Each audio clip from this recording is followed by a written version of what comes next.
माझे नाव वर्षा आहे. माझ्या आई-वडिलांसोबत माझे आयुष्य खूप चांगले चालले होते. माझ्या आईने मला खूप प्रेमाने वाढवले. आम्ही दोघे भाऊ-बहिणी होतो आणि तिथे फक्त माझी आई होती आणि माझा मोठा भाऊ होता. त्याचे नाव अक्षय होते. माझा मोठा भाऊ खूप मेहनती होता. तो माझ्यापेक्षा 5 वर्षांनी मोठा होता. माझी आई आणि माझा भाऊ माझ्यावर खूप प्रेम करत होते.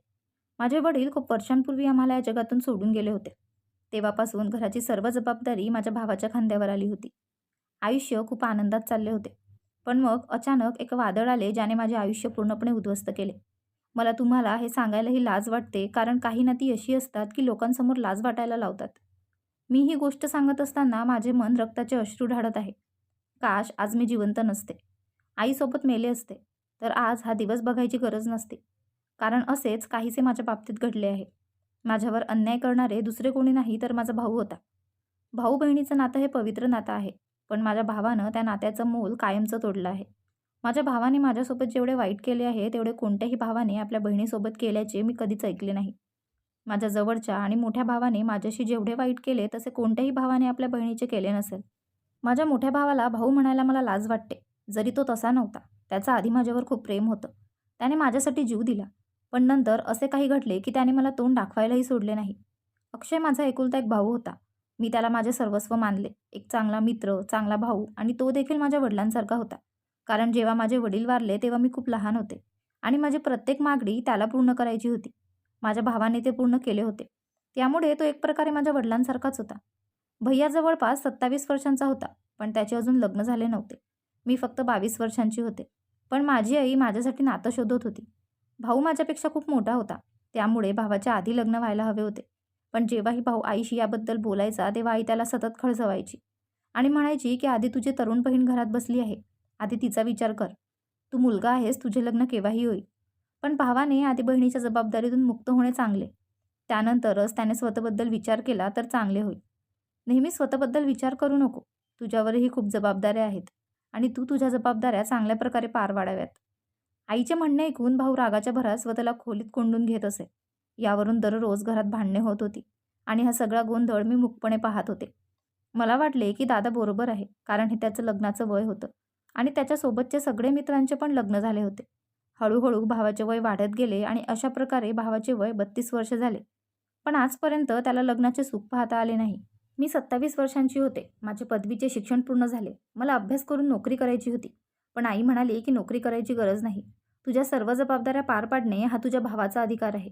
मग नोकरी करावी असं काय मनात आलंय? आता तुझे चांगले नाते पाहून मी लवकरच तुझे लग्न करणार आहे. भावाने आधी लग्न करायला हवे होते कारण आता तो बऱ्यापैकी म्हातारा झाला होता. पण आई म्हणाली की तू तुझ्या भावाचे लग्न करून दिलेस तर तो आपल्याला सोडून बायकोचा गुलाम होईल आणि आई आणि बहिणीकडे कधीच मागे वळून पाहणार नाही. तुझे वडील जिवंत नाही. या घराचा खर्च तुझा भाऊ उचलतो आणि मग मला तुझे लग्न करायचे आहे. तुझ्या आधी तुझ्या भावाचे लग्न झाले तर तू आयुष्यभर कुमारी इथेच बसशील आणि तू नेहमी तुझ्या वहिनीची दासी राहशील. माझ्या आईच्या मनात भीती होती की जर माझ्या भावाचे लग्न झाले तर तो आता आमचा राहणार नाही, तर कायमचा बायकोचा बैल राहील आणि अशा प्रकारे आपण आई आणि मुलगी निराधार होऊ. माझं आता वय झालं होतं. माझा अभ्यास पूर्ण करण्याच्या हट्टामुळे माझी आई मला नाते बघू देत नव्हती. पण आता माझा अभ्यास पूर्ण झाल्यामुळे तिलाही नाते शोधण्याची परवानगी मी दिली होती. माझी प्रत्येक मागणी मी विचारण्याआधीच पूर्ण होत असे आणि त्यामुळेच माझी आई खूप काळजी करत होती. ती वाट पाहत होती की आधी माझे लग्न होईल आणि मग ती भावाचे हात पिवळे करेल. पण अजून ना माझं नाते आलं होतं ना भावाचं लग्न झालं होतं. मी एक मुलगी आहे आणि माझ्या भावना कोणाला उघडपणे सांगू शकत नव्हते. पण माझा भाऊ रोज घरी भांडत असे आणि त्याच्या या भांडणाला बरीच वर्ष झाली होती. पण त्याची अजून सुनावणी झाली नव्हती. तो आईला सांगायचा की किती दिवस मला वर्षासाठी बसवून ठेवणार. माझे लग्न कर. तिच्या नशिबात असेल तर तिचेही लग्न होईल. आणि तसे पूर्वी तिच्या अभ्यासामुळे तू तिला लग्न करू दिले नाही आणि आता तिच्यासाठी चांगले संबंध येत नाहीत. त्यामुळे माझे लग्नही लांबते आहे. पण आईचा ना भावावर विश्वास होता ना त्याच्या भावी पत्नीवर. त्यामुळे आईने प्रत्येक वेळी स्पष्टपणे नकार दिला आणि जेव्हा भाऊ खूप भांडायचा तेव्हा आई हातात चाकू घेऊन तिच्या मनगटावर ठेवायची, जेणेकरून ती भावाला भावनिक ब्लॅकमेल करेल. मग सर्व प्रकरण तिथेच संपत होते आणि भाऊ स्वतःला त्याच्या खोलीत कोंडून घ्यायचा. आईने हा विजय मानला आणि तिला वाटले की अशा प्रकारे तिने आपल्या मुलीचे आयुष्य वाचवले. आई खूप निरागस होती आणि ती माझ्यासाठी काहीही करू शकत होती. तिला असे वाटले बहिणींना बायका येईपर्यंतच भाऊ मानतात. लग्नानंतर ते बायकोच्या पल्लूशी बांधले जातात. हे सगळं करून तिने आपल्या मुलाला किती संकटात टाकलं हे तिला समजत नव्हतं. माझी आई माझ्यासाठी वेगवेगळ्या प्रकारची नाती बघत होती, पण माहीत नाही माझ्या नशिबात काय लिहिले होते. जेव्हा मला अभ्यास करायचा होता तेव्हा माझ्यासाठी खूप चांगले संबंध येत होते. पण आता मला फारशी नाती मिळत नव्हती. मी 27 वर्षांचे झाले होते आणि आता माझा चेहरा माझे वय दर्शवू लागला. कारण मी अभ्यासात जास्त लक्ष दिले. त्यामुळे माझ्या वयाची वाढ चेहऱ्यावर दिसू लागली होती. त्याचप्रमाणे ना माझे लग्न झाले होते ना माझ्या भावाची इच्छा पूर्ण झाली होती. आता भावाने घरात लग्नाचे बोलणे पूर्णपणे बंद केले होते. पण भावाच्या कृतीत काहीतरी विचित्र घडले होते. तो रात्री उशिरा घरी यायचा आणि सकाळी उठल्यावर त्याचे डोळे लाल झाले होते. तसेच तो आम्हा दोघांशीही नीट बोलत नव्हता. आणि आता त्याचा मासिक पगारही कमी झाला होता. तो त्याचे पैसे कुठे खर्च करत होता हे मला माहीत नाही. माझ्या आईला त्याच्या वागण्याबद्दल खूप तक्रार होती. जेव्हा मला भावाचे वागणे खूप विचित्र वाटले तेव्हा मी माझ्या आईला विचारले की भावाला काय झाले आहे. आई म्हणाली, तुझ्या भावाकडे जास्त लक्ष द्यायची गरज नाही. हे सगळं करून तुझ्या भावाला माझ्यासोबत जिंकायचे आहे. त्याला फक्त जिद्द करून लग्न करायचे आहे. पण मी पण तुम्हा दोघांची आई आहे आणि मी इतक्या सहजासहजी त्याच्या नाटकात पडणार नाही. तुझे लग्न होईपर्यंत त्याचा नंबर येणार नाही. आई अजूनही तिच्या आग्रहावर ठाम होती. असे करून ती भावावर अन्याय करत होती. कारण त्याचे लग्नाचे वय हळूहळू संपुष्टात येत होते. लग्नासाठी एक वय असते जेव्हा एका व्यक्तीला लग्न करण्याची इच्छा असते. पण ते वय भावाच्या हातातून निसटत होते. तर भावासोबत काही वेगळेच प्रकरण आहे असे मला वाटले. पण याविषयी भावाला प्रश्न विचारण्याची हिंमत माझ्यात नव्हती. मलाही भावाच्या रागाची खूप भीती वाटत होती. तो आता अगदी कडक शब्दात बोलू लागला आणि कधीकधी तिरस्काराने तोंड फिरवायचा. आम्ही दोघी बहिणी आणि भावाचं नशीब पालटावं अशी मी देवाकडे प्रार्थना करायचे आणि आपल्या आयुष्यात आनंद यावा. आणि एक दिवस माझी ही प्रार्थनासुद्धा पूर्ण झाली. मला चांगल्या कुटुंबाचे नाते आले. त्या मुलाचे वय जास्त नव्हते. तो माझ्याच वयाचा होता. पण तो चांगला खाऊन पिऊन घरातून होता आणि त्यामुळेच माझ्या आईला काही आक्षेप नव्हता. मुलगाही खूप शिकलेला होता आणि त्याची चांगली नोकरीही होती. त्यामुळे माझे नाते तिथेच पडले. मला खूप आनंद झाला की माझे नाते झाले तर माझ्या भावाचेही लवकर लग्न होईल. आजवर माझ्या भावाचे लग्न न केल्याने माझ्या आईने त्याच्या कमाईत खूप पैसा जोडला होता आणि काही वेळातच माझेही लग्न झाले. मी निघाले आणि माझ्या सासरच्या घरी पोहोचले. माझा नवरा खूप चांगला माणूस होता. त्याने आनंदाने मला त्याच्या आयुष्यात सामील करून घेतले आणि बऱ्याच अंशी माझ्या आयुष्यात खूप आनंद आला. माझे सासरचे घरही खूप छान होते. आता भावाच्या लग्नासाठी संघर्ष करावा लागेल अशी काळजी मला वाटू लागली. भावाच्या लग्नासाठी मला आईकडे हट्ट करावा लागेल. कारण आता आईच्या इच्छेनुसार भावाच्या लग्नाची वेळ आली आहे. मी माझ्या सासरच्या आणि शेजारच्या लोकांना माझ्या भावासाठी चांगली मुलगी सुचवायला सांगितली होती. कारण आता मलाही त्याच्यासाठी नातं शोधायचं होतं आणि माझ्या भावाचं लग्न माझ्या आवडीनुसार करायचं होतं. माझी इच्छा होती की जर मला कोणीतरी नात्याबद्दल सांगितले तर मी स्वतः मुलीला भेटायला जाईल आणि माझ्या इच्छेने हे नाते कन्फर्म करेल. कारण मला माझी वहिनी खूप सुंदर आणि खूप सुसंस्कृत असावी अशी इच्छा होती. पण तसे झाले नाही. मी विचार केला होता पण नशिबाने मला संधी दिली नाही. माझ्या सासरच्या घरी माझ्या नंदेचे लग्न आले होते आणि मी तिथे व्यस्त झाले. या दिवसात माझ्या आईची प्रकृतीही बिघडली. ती खूप आजारी पडली. मी माझ्या आईच्या घरी तिची सेवा करण्यासाठी राहत होते. माझे लक्ष माझ्या भावाच्या नात्यावरून पूर्णपणे हटले. कारण आई खूप आजारी होती आणि आम्हाला तिच्यासाठी खूप काळजी वाटत होती. आईवर खूप उपचार झाले पण तरीही ती जगू शकली नाही. ती आम्हाला या जगातून सोडून गेली होती. आमचं जग तिथेच थांबलं होतं. आता आमच्या आई आणि वडिलांना आम्ही दोघी भावंडांवरचा ताबा सुटला. माझा विश्वासच बसत नव्हता. कारण आईने अचानक हे जग सोडले होते. याआधी ती इतकी आजारी कधीच नव्हती. तिची तब्येत नेहमीच खराब असायची. पण प्रत्येक वेळी ती बरी व्हायची. यावेळी तिची तब्येत इतकी बिघडली की तिने हे जग सोडलं. भाऊ कामावर गेला होता. मी त्याला घरी बोलवले. आईची सेवा करण्यासाठी मी माझ्या आईवडिलांच्या घरी राहत असल्यामुळे भावाला माझ्या आईची फारशी काळजी नव्हती. तो ताबडतोब घरी आला. त्यानंतर आईचे अंतिम संस्कार सुरू झाले. संपूर्ण घरात शांतता पसरली होती आणि मला सर्वत्र माझ्या आईचे आवाज ऐकू येत होते. माझ्या आईच्या मृत्यूवर मी खूप रडले. कारण तिचे माझ्यावर खूप प्रेम होते. तिने आम्हाला आई आणि वडिलांचे दोघांचे प्रेम दोघं बहीण भावंडांना दिले. हळूहळू घर रिकामे होत गेले. सगळे परत गेले होते. आता घरात फक्त माझा भाऊ आणि मी उरले होते. आईच्या मृत्यूनंतरही भाऊ पूर्णपणे शांत होता. ना मी त्याला रडताना पाहिलं ना तो कोणाशी बोलत होता. तो पूर्णपणे शांत झाला होता. आतून तुटल्यासारखा वाटत होता. सगळे निघून गेल्यावरही मी भैयाशी बोलण्याचा प्रयत्न केला तेव्हा तो पूर्णपणे गप्प बसला. अंकितची इच्छा होती की मी माझ्या सासरच्या घरी परत यावे. कारण आधी मला माझ्या आईची सेवा करण्याचे निमित्त होते. आता माझी आई देखील या जगात नाही. त्यामुळे मला इथे राहून काही फायदा नव्हता. पण मला माझ्या भावाची खूप काळजी वाटत होती. मी त्याला एकटे सोडू शकत नव्हते. म्हणून मी माझ्या पतीला सांगितले की मला आणखी काही दिवस माझ्या भावासोबत राहायचे आहे. आता काही दिवसांनीच मी घरी येईल. माझे बोलणे ऐकून अंकित विचारात पडला. तो म्हणाला की मी तुला आता इथे सोडू शकत नाही. कारण माझी आई काही दिवस आपल्या घरी राहायला गावावरून येत आहे. आता हे बरं वाटणार नाही की माझ्या लग्नानंतर माझी आई पहिल्यांदा इथे येत आहे आणि तू तुझ्या आईवडिलांच्या घरी राहशील. मग तिला याचं वाईट वाटेल. होय, तसे भावाला काही दिवस आपल्या घरी ठेवले तर बरे होईल. त्याचे लग्न होईपर्यंत तो आपल्यासोबत राहू शकतो, यावर माझा काही आक्षेप नाही. माझ्या पतीला यात काही अडचण नव्हती, कारण ते खूप चांगले व्यक्ती होते. त्याने मला नेहमीच पाठिंबा दिला. पण मला खात्री होती की माझा भाऊ हे कधीच मान्य करणार नाही. पण जेव्हा मी भावाशी याबद्दल बोलले तेव्हा मला आश्चर्य वाटले की भावाने हे खूप लवकर मान्य केले. माझ्या सासरच्या घरी फक्त मी आणि माझा नवरा राहत होते. माझे सासू आणि सासरे गावात राहत होते. ते कधीकधी आपल्या मुलाला भेटायला शहरात येत असत. कदाचित त्यामुळेच भावाला माझ्या घरी राहायला हरकत नव्हती. यालाही त्यांचा आक्षेप नव्हता. सध्या भावाने आपले काही सामान बांधून आमच्या घरी शिफ्ट केले होते. मी त्याला वचन दिले होते की मी लवकरच त्याच्यासाठी चांगली मुलगी शोधून त्याचे लग्न करेल आणि मग तो त्याच्या बायकोबरोबर आनंदी असेल आणि त्याचे घरही स्थिर होईल. माझ्या या मुद्द्यावरही भाऊ पूर्णपणे गप्प बसला. आधी तो लग्नाच्या नावावर उड्या मारायचा, पण आता लग्न या शब्दाला त्याच्या आयुष्यात काहीच अर्थ उरला नव्हता. किंवा कदाचित त्याची आई गेल्यावर तो खूप असह्य झाला असेल. त्याची आई गेल्याचे पाहून त्याला खूप वाईट वाटले. शेवटी ती त्याची आई होती, याबद्दल दुःख नक्कीच होते. मला वाटले की जर मी त्याला माझ्या घरी ठेवले आणि काही दिवस त्याची काळजी घेतली तर कदाचित तो सामान्य होईल. आणि मग मी भावासोबत माझ्या घरी आली होती. माझ्या बेडरूम एवढी शेजारची खोली मी माझ्या भावाला दिली होती. मी 20 दिवसांनी घरी परतले होते. माझे घर खूप घाण होते. मी साफसफाईचे काम केले. मी सुरुवात केली आणि मग स्वयंपाक करून मोकळी होताच मला माझ्या भावाचा विचार आला. जेव्हा मी माझ्या भावाच्या खोलीत त्याला बोलावण्यासाठी गेले तेव्हा तो पडून असल्याचे मला दिसले. मी जाऊन त्याच्या जवळ बसले. भावाने अचानक माझा हात धरला आणि म्हणू लागला की वर्षा, आईने माझ्यासोबत खूप वाईट केले आहे. तिने तिच्या हयातीत तुझं लग्न केलं, पण माझे लग्न न करता ती हे जग सोडून गेली. मी आयुष्यभर हाच विचार केला की एक दिवस माझ्या आयुष्यातही आनंद येईल. या आशेवर मी माझे संपूर्ण आयुष्य कष्टात घालवले. माझेही एक कुटुंब असेल, पण आता माझी आईही या जगात नाही. मी पूर्णपणे एकटा पडलो आहे. भावाची ही शैली फार विचित्र होती. त्याची नजर माझ्या शरीरावर खिळली होती. तो माझ्याकडे अगदी बारकाईने पाहत होता असे मला वाटले. आज पहिल्यांदाच भावाची अशी नजर मला जाणवली. त्यामुळे मी जरा घाबरले होते. मी माझ्या भावाला जेवायला सांगितले तेव्हा तो म्हणाला, मला आता भूक लागली नाही. तरीही मी बळजबरीने भावाला उचलून जेवणाच्या टेबलावर नेले. मला वाटले की तो आईला मिस करत आहे. भैयाने फक्त 2-4 चावे घेतले असतील. त्यानंतर तो शांत बसून राहिला. त्याची नजर माझ्यावर आणि माझ्या नवऱ्यावर खिळली होती. मला माहीत नाही तो आमच्या दोघांमध्ये काय लक्षात घेत होता.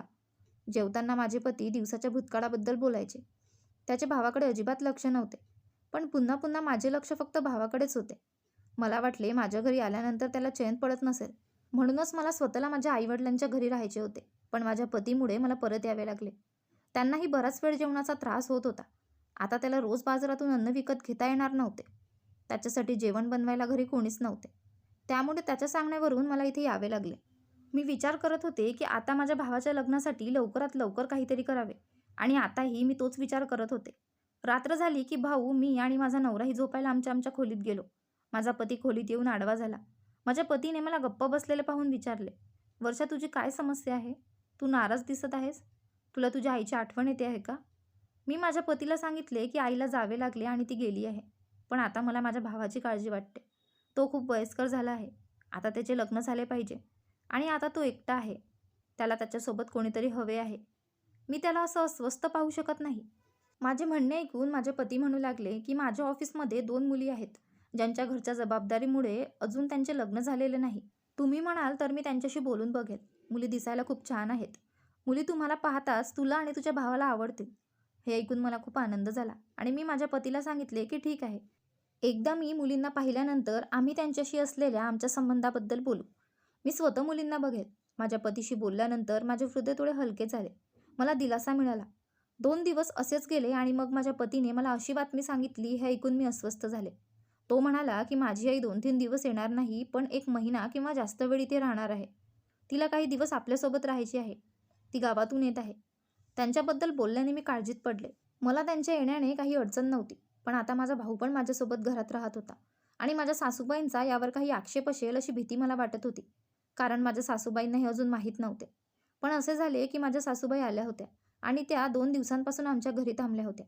एके दिवशी नाश्त्याच्या वेळी त्या असे बोलल्या की माझ्या पायाखालची जमीनच निघून गेली. ती मला म्हणाली, मध्यरात्री तुझा भाऊ तुझ्या खोलीत काय करतो?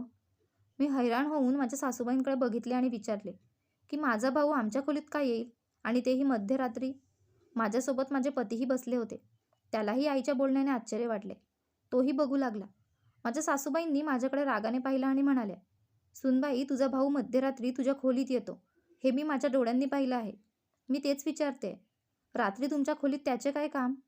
मी त्यांना उत्तर देण्याआधीच माझा भाऊही नाश्ता करायला आला. माझ्या सासूबाईंचे म्हणणे त्यांनी ऐकले होते.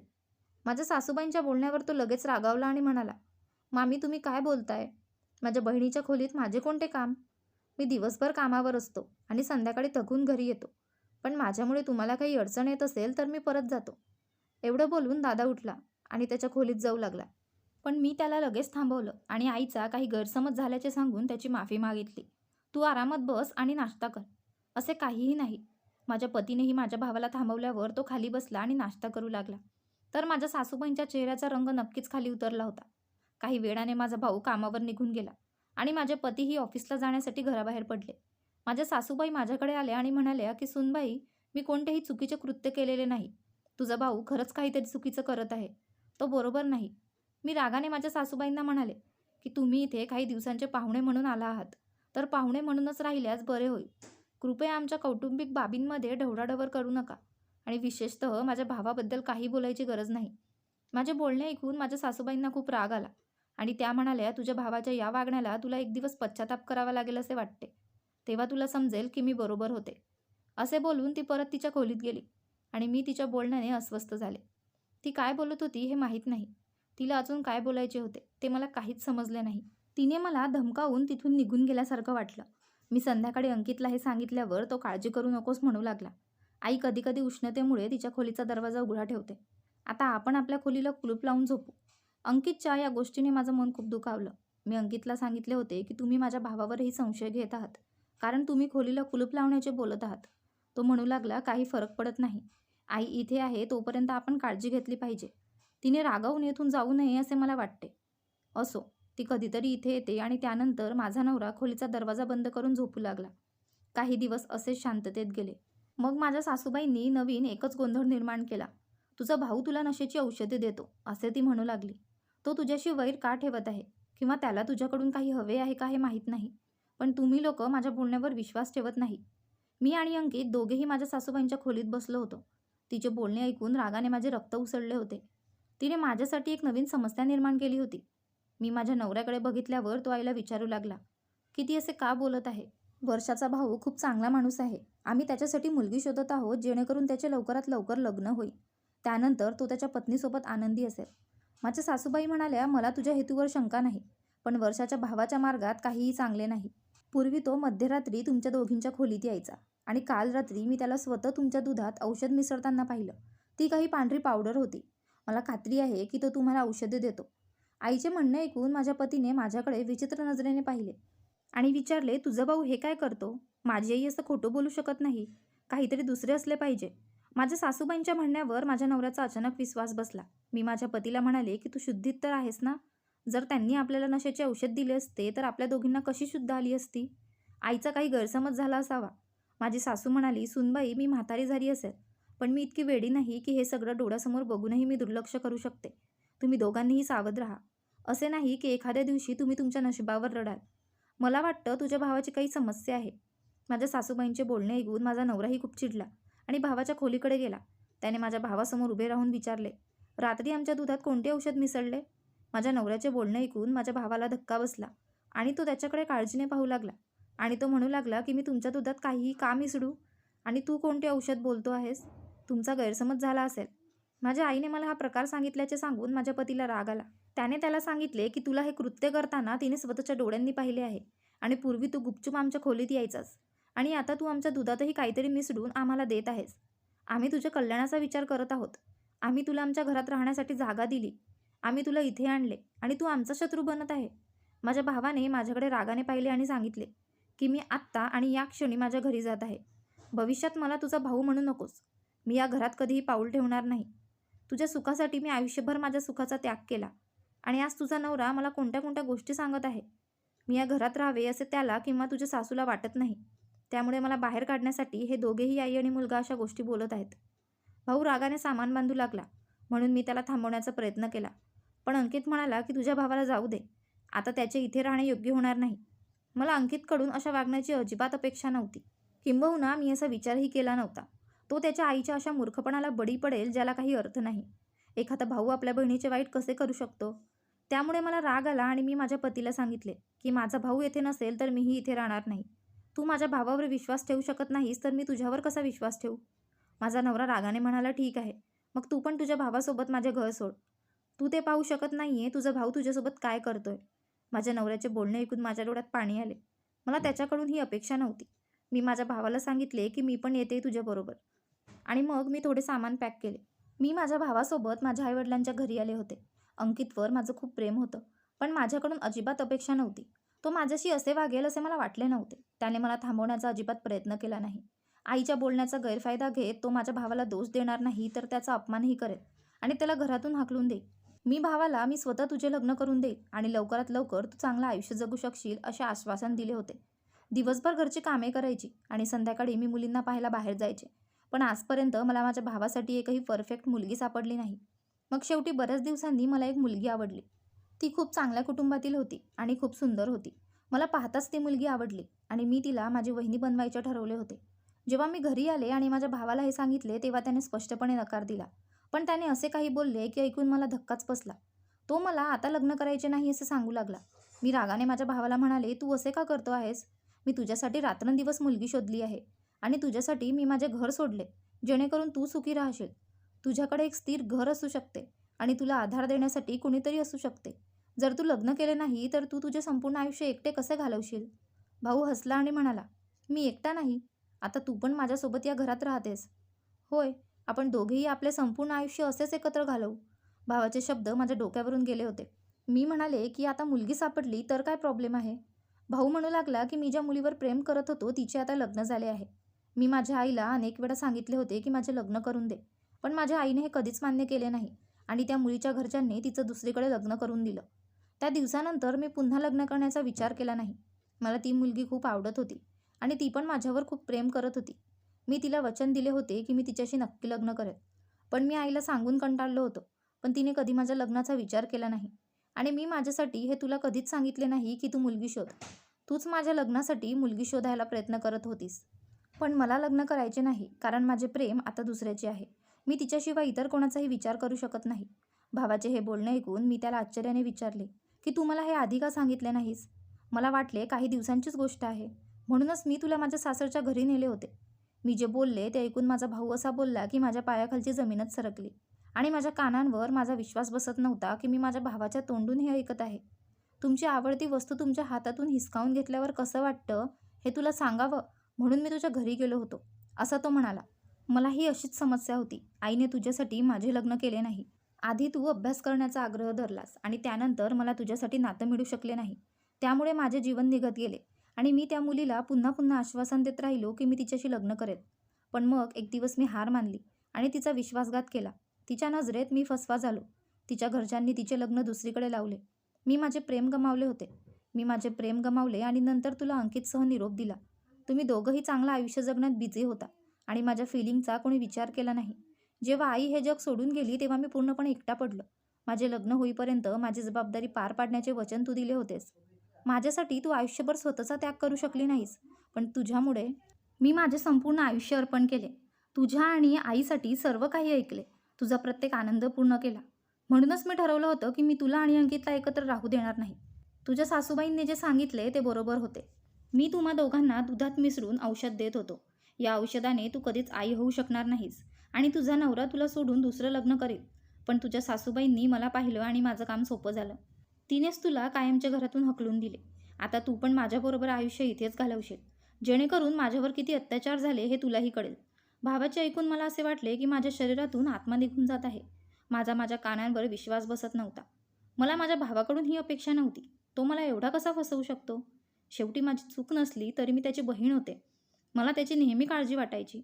माझा विश्वास होता की माझ्या आईने माझ्यासाठी माझ्या भावाचा आनंद हिरावला होता. पण तो माझ्या आईचा निर्णय होता, त्यात माझाही दोष नव्हता. मग मला याची शिक्षा का मिळाली? ते मला मूल होऊ नये म्हणून कोणती औषध देत होते देव जाणो. आणि तो रात्री माझ्या खोलीत यायचा आणि आम्हाला पाहायचा हे ऐकून मला खूप लाज वाटली. मी रडत रडत भावाला सांगितले की मी तुझे हे घर सोडत आहे. मला माहीत नव्हते की तू मला माझ्या आईची शिक्षा देशील. भाऊ गप्प बसला. मी माझे सामान उचलले आणि माझ्या सासरच्या घरी गेले. त्या दिवशी मी खूप रडले, तर मलाही माझ्या नशिबाबाबत वाईट वाटत होते. त्याच्याबरोबर बरेच काही चुकले. मला पाहून माझे पती खूप आनंदी झाले आणि आपले प्रेम व्यक्त करू लागले. मी अंकितला माझ्या भावाविषयी सत्य सांगितले नाही किंवा तो आम्हाला प्यायला देण्यासाठी दुधात काय मिसळत होता हेही सांगितले नाही. मला हे नको होते की या प्रकरणामुळे माझ्या भावाबद्दल माझ्या पतीचा आदर कमी होऊ शकतो. कारण जर त्याला हे सत्य कळाले तर तो माझ्या भावाचा आणखी तिरस्कार करू लागेल. माझा भाऊ कामासाठी दुसऱ्या शहरात गेला होता आणि मी त्याच्याशी सर्व संपर्क संपवला. मी खूप दुःखी होते कारण माझ्या भावाने निर्लज्जपणाच्या सर्व मर्यादा ओलांडल्या होत्या.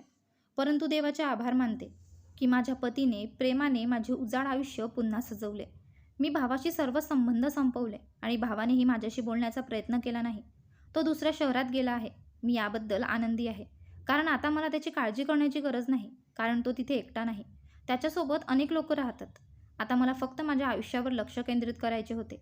माझ्या पतीसोबत माझे आयुष्य खूप चांगले चालले आहे. आता माझ्या लग्नाला 5 वर्ष झाली आहेत. पण आजपर्यंत मी माझ्या भावाची कोणतीही बातमी ठेवली नाही.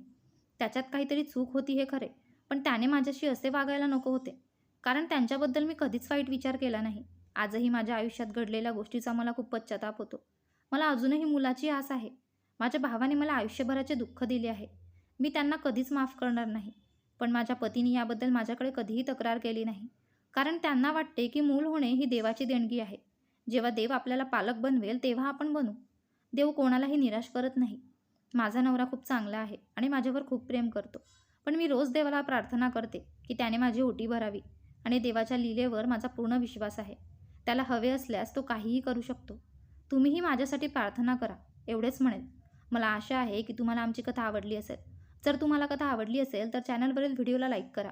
तुम्ही नवीन असाल तर चॅनल सबस्क्राईब करा आणि हो, नोटिफिकेशन बेल दाबा जेणेकरून पुढील व्हिडिओजची अपडेट तुम्हाला सर्वात आधी मिळेल. धन्यवाद.